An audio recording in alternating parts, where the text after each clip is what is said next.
Hey, good morning, everyone. This is Des Wilson. This is my show, Black with COVID.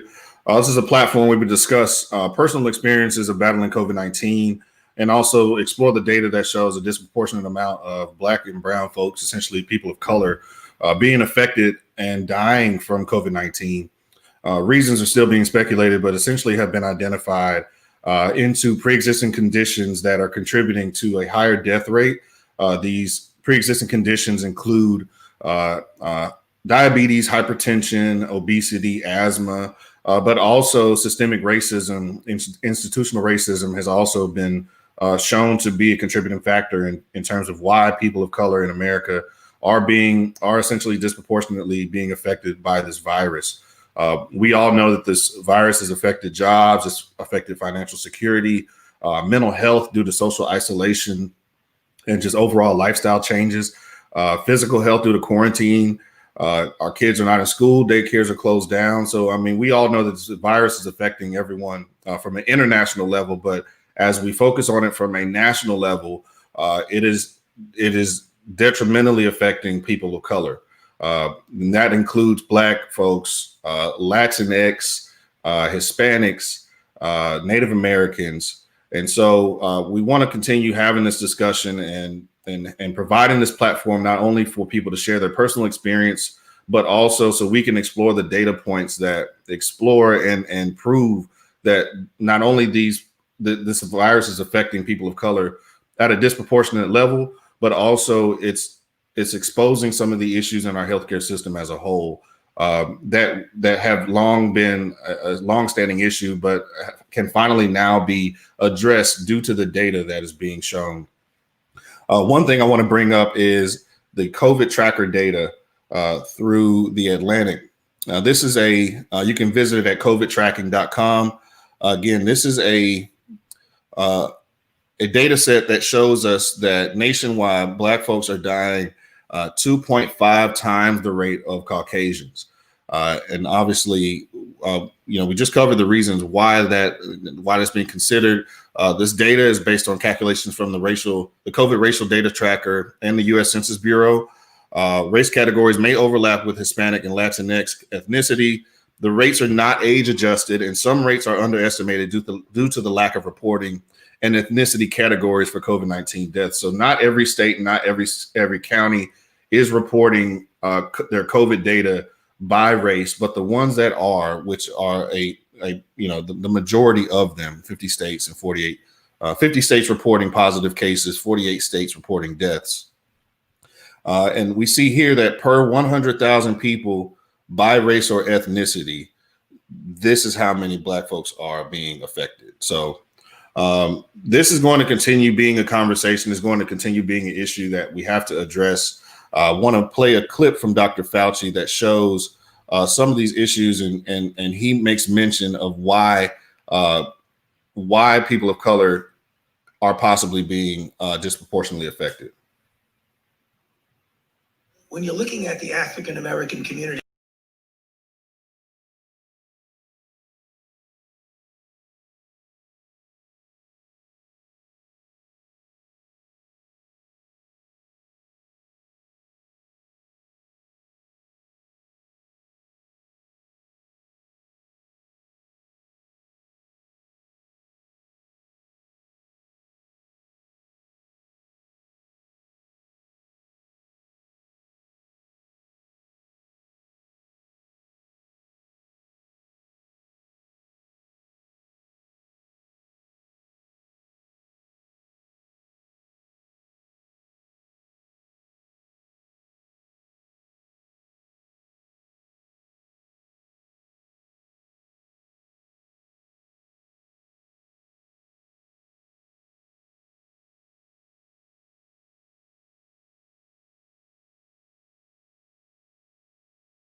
Oh, sorry about that. There we have Dr. Fauci mentioning the pre-existing conditions that are contributing to the higher death rates of African Americans and people of color in the United States.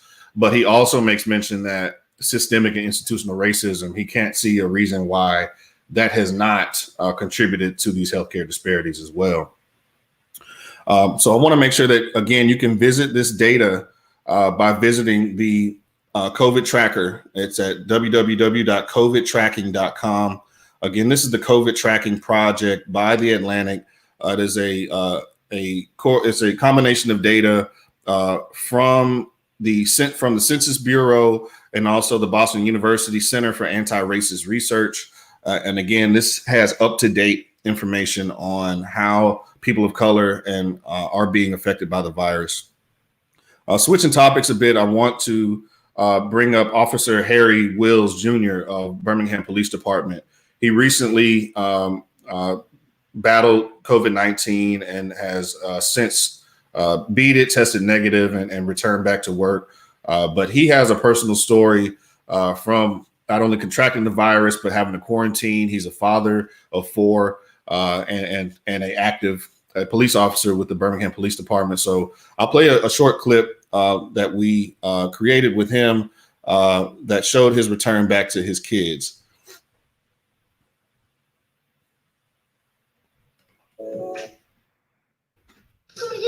Yes.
I always really enjoy watching that clip. I want to bring Officer Wills on now. Hey, how's it going, man? What's going on, brother? How you doing? Doing well, man. I appreciate you taking the time out your schedule to come on here and talk with us, man. I was just saying, I always enjoy watching that video. It's so important to see that connection. You finally being able to see your kids again after that long quarantine. So tell me, what was that like being reunited with them? Man, I was ecstatic, man. The whole time I was dealing with it, man, COVID, a lot of people realize also affects you mentally, especially when you not being around your family, not being able to touch your kids and stuff like that. It mentally gets to you also. That's one of the things I don't think they have listed, but finally seeing a man was surreal, man. It's like,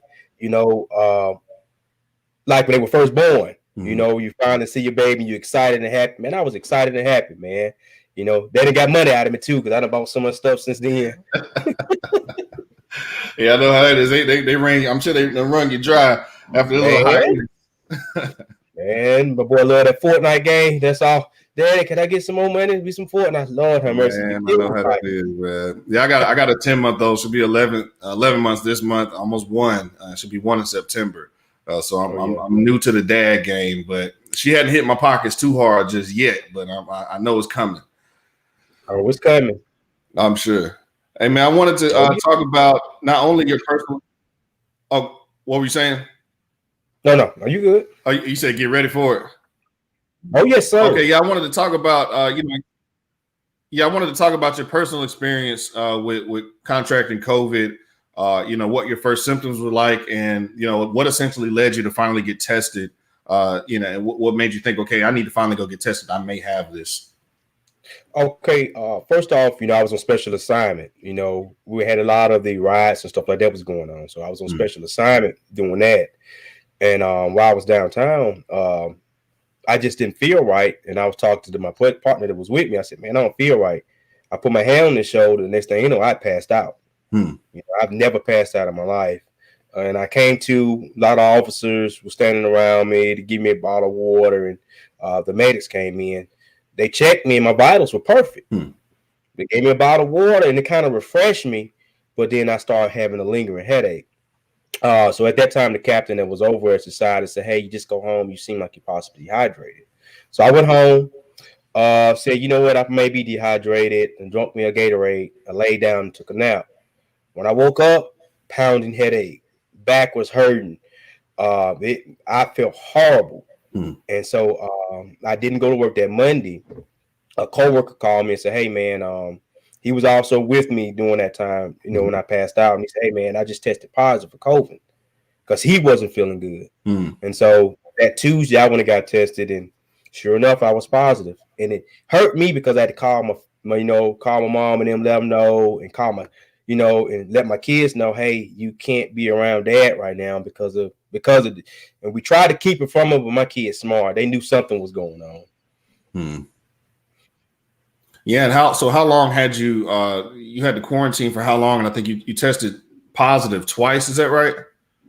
Yeah, I tested positive twice. I tested with American Family Care, the first positive test. The second time, it was within 16 days. I tested with UAB. They had a drive-through type testing site, and 2 days later, which was made by 18 days, I was still positive. And so that, to me, that put away the theory of the 14 days having COVID. And so after that, I tested 22 days later, still was positive. It wasn't until the 25th day that I was completely COVID free. Yeah, and I think that's one of the things we've been seeing is not only is the virus affecting people differently in terms of side effects, but in terms of transmission and length of time that we're testing positive, that's kind of been up in the air as well. There's no concrete definitive time period that says, okay, if you have it, you'll definitely not have it by this date. We've seen that get stretched out longer and longer. I think you mentioned that your cousin works at the VA hospital and she currently has it now. She has it now. And she's it's been 2 weeks for her now, and she feels worse now than she did in the beginning. So she's had about 2 weeks. I think you mentioned she's having some discoloring in her fingertips now. And that's something I didn't even know about. She can't call me because, me going through it, she thought I would possibly know. So I did my research for her, and it found out that lack of oxygen will turn your fingers purple. And so that was the issue that she was having. And that's the first I've heard of it from everybody I know that had COVID. And it's several people that I know as of now. And she was the first to actually have that particular issue. Yeah, we've seen that it's been affecting people differently. I wanted to talk about Officer Purnell with the UAB Police Department, who recently passed from his fight with COVID-19. Did you know Officer Purnell personally? Yeah, I've met him several times, been in class with him before. Awesome guy, awesome police officer, officer sergeant, just all around good guy, and it's unfortunate, man. My condolences to his family and also the UAB Police Department. They lost a good guy, man. They lost an awesome father, just an awesome God-fearing man, it's tragic, man. It's very tragic, especially in the police community because, we are like brothers and sisters. We love each other, man. I don't care where you work at, and for something like that to happen, it affects all of us. Absolutely. And Officer Purnell, was Purnell one of the first officers that you're aware of that's actually passed from contracting the virus? That I personally know, yes. I'm not sure about Alabama, but Forrest the one in the Birmingham, Jefferson County area, he's the first that I know of. Now they said it was at Brookside. It was Brookside. I think the chief or somebody that was really, really sick from COVID also. So I don't know if I pray that he doesn't pass, but I think he was having some real serious issues also. I wanted to ask, man, obviously what you do is already a risky job. I mean, you guys put yourselves on the line every day to protect us as citizens. And obviously this virus and this pandemic hasn't made it any easier. Could you tell me what that's been like adjusting to, essentially policing during this pandemic? Well, let you know, this is my opinion, not the opinion of the Birmingham Police Department of the city of Birmingham, but my opinion, it's made it harder. That's just my opinion. Because dealing with different scenarios, dealing with going to people's houses, like normally a person calls for police service, we go and go give them service. And when we get there, we're able to walk inside, if something having the issues. But now we're more so having people have to come outside and communicate with us. We try to keep the social distancing. We're wearing our masks, stuff like that. So, it's made it harder. Traffic stop also. You stop in a vehicle, you don't know if that person has COVID, and so, you touch that car, you get the ID and stuff like that. You run a risk of possibly affecting yourself. So it's made it a lot harder. And obviously you guys are wearing masks, but are there any other special precautions you guys are doing in terms of your interactions with the public? Well, the city is strongly on social distancing. Every building, they tell you every day they have masks provided for us now. They have the good masks, provided for us now. Yeah, man, them masks, they hot when you put it in your face, but I tell you, I'd rather hot than not have it on, man. But those masks are actually the best ones to have for the particular situation, man. So they changed a lot of stuff. We actually have an officer that's actually dedicated to COVID. That's exactly what they do. At one time when the pandemic first started, we actually had a certain vehicle at every precinct that was dedicated to it. That most of all the COVID related calls, just loud parties, like people still, they're gonna do what they want to do. People still having birthday parties and barbecues because it's the summer. So we had a car dedicated to those particular issues to go straight to those calls. They actually handled that. So try to keep patrol dealing with patrol issues and let them deal with the issues of stuff possibly dealing with COVID. Speaking of the gathering, I know statewide the ABC board just instilled a 11 o'clock limit on selling alcohol. Have you guys actually had to help enforce that? Have you had to go and break up any parties or clubs or anything like that? Well, not at East, because I work at East, not at East because we really don't have any clubs for real here. So we really don't have a big issue with that. But possibly downtown, if they're doing it, they're gonna have to get shut down. People taking the risk. They're taking the risk going to those clubs and stuff like that. And they may be possibly spreading the pandemic. If they, 11 o'clock, that's a good time, man. But it's the alcohol stuff, man. As long as they selling, the people are gonna go. Yeah. They just don't drink. They go earlier and drink or get two, get a glass and get another one to hold in their hand until, I want my cup without ice. You know what I'm saying? To keep them watering down. So, they're gonna find a way, unfortunately. Yeah, I passed by a sign the other day that said, "Can we uninstall 2020?" And I think that's kind of just where everybody's at in their head right now. Is I think a lot of us were looking forward to this year being a very impactful year, just from a numerology perspective, 2020, and the clarity and vision. Oh yeah, and it just kind of went to a dead halt, and so a lot of people are just naturally wanting to get out the house and wanting to be around other people. But like you mentioned earlier, your personal quarantine, experience, you had to battle with your mental health, throughout that. And I think, globally, we're experiencing that as well. And even if we focus on the South and Alabama and United States, we see that we need social interactions probably more than we thought we did before now. Oh yeah.